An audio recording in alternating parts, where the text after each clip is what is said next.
Namah. So today is March 2nd and tomorrow is the lunar eclipse, which means there is Chandra Grahan.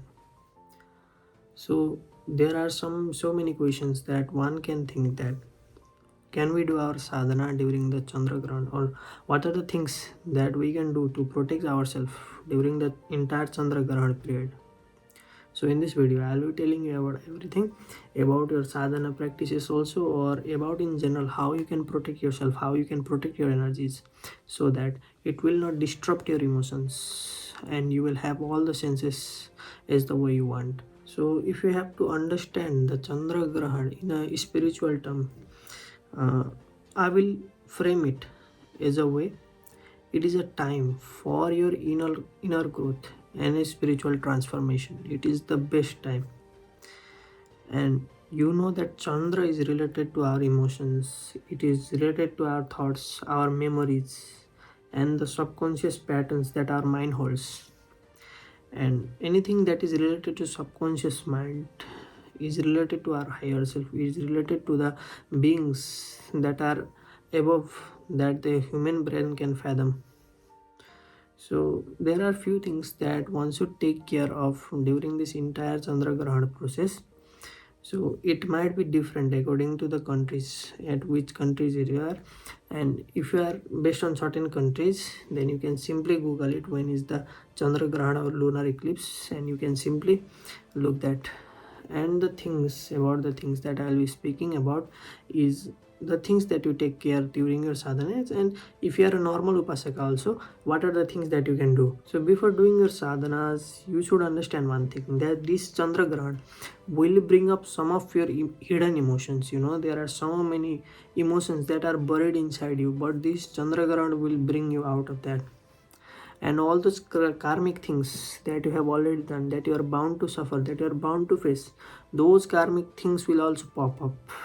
And you know that some of the karmic things are very much good for you, but some of they are not good for you. And in those conditions, you should be in a protective state, you should be protected at any cost. And there are some things that you can do. And primarily I am a Shiva upasaka, I am a Bhairav upasaka.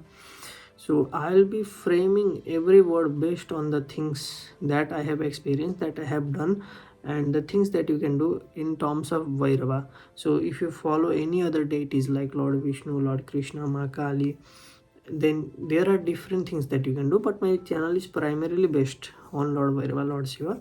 So I'll be talking about that. So if you are a Shiva Upasaka, then what you can do is you can simply light a diya. You can just simply light a diya and chant the Mahamrityunjay mantra, by understanding the actual meaning of it. I have always been telling you guys, if you are chanting any kind of mantra, just understand the meaning of it, so that it can amplify you, so that it can amplify the energy, and it can work on the basis of what it should be working like. It should be fruitful. If you are chanting some kind of mantra, it should be fruitful, right? So if you are Shiva Upasaka, one thing that is very much important is that you should not take any kind of sankalpa. Okay, you should also think about this. You do not need to take any kind of sankalpa. Just during the entire Chandra Grahan process, what you do is you chant the Mahamrityunjay mantra. And basically what you can do for the Vairava Upasaka, Vairava Sadhaka, is to do one thing only, that is to chant Om Bhairava. You can simply do the Nam Japas, simply light a diya, sit on your asana. You can use any asana, you can do the Mala Japa as well, but you do not need to reach to a specific amount of Nam Japa mantras. You can just simply meditate upon it, and in that time what we are doing is we are amplifying our energies. We are amplifying on a level that it reaches to our higher self. It protects our crown, so that in any case our emotions are on a wavy form. In any case our emotions are not checked. So in those kind of condition, our energy needs to be protected. So what you can do is just simply chant Om Bhairavaya Namah. There is nothing extra that needs to be done. Simply light a diya, set your asana. If you already have a asana, then it's fine. If you don't have a asana, that's not mandatory for you, it's not compulsory. Just light a diya and just chant Om Bhairavaya Namah, Om Bhairavaya Namah, Om Bhairavaya Namah, Om Bhairavaya Namah as many times as you can, and meditate upon it, you know. And one more thing that you can do is to chant the names of Batuka Bhairava, all the 108 names of Batuka Bhairava.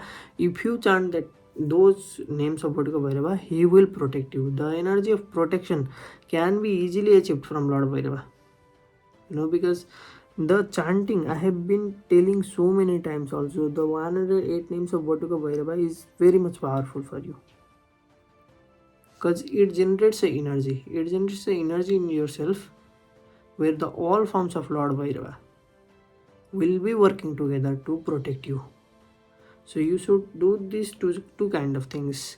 And if you are a upasaka or sadhaka of any other deities, then there might be another processes that you can find. But you can, if you are a upasaka of any deity, just simply take their nam japa.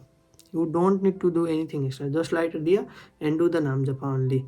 And you should also understand that Chandra Grahan is not negative in itself. It will help you to make the deep consciousness, to deep with the deep consciousness that is inside you, it will be accessible for you for a certain period of time. And in that period of time, if you do things right way, if you do the things the right way, then you will be very much easily able to achieve it. You know, that thing that takes so much long for you, this is like a boosting time. You know, I have been telling you, it will amplify your energy. This Chandra Grahan will be amplifying your energy, it will be protecting your energies. So for that processes, there are so many things that you can do, and I have already mentioned it.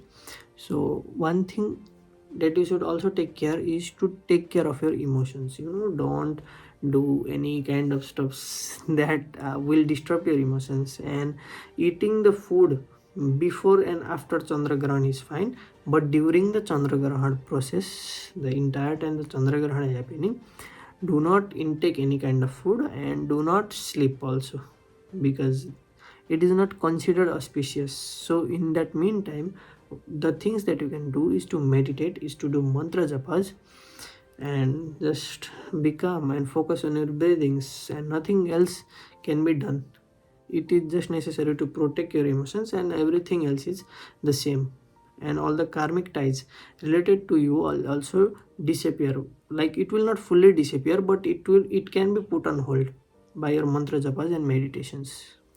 So these are the things that you should take care for this Chandra Grahan, and in every Chandra Grahan also you can follow this process.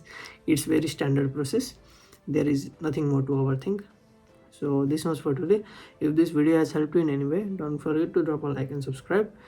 And if you are new on this channel, don't forget to join the channel membership also.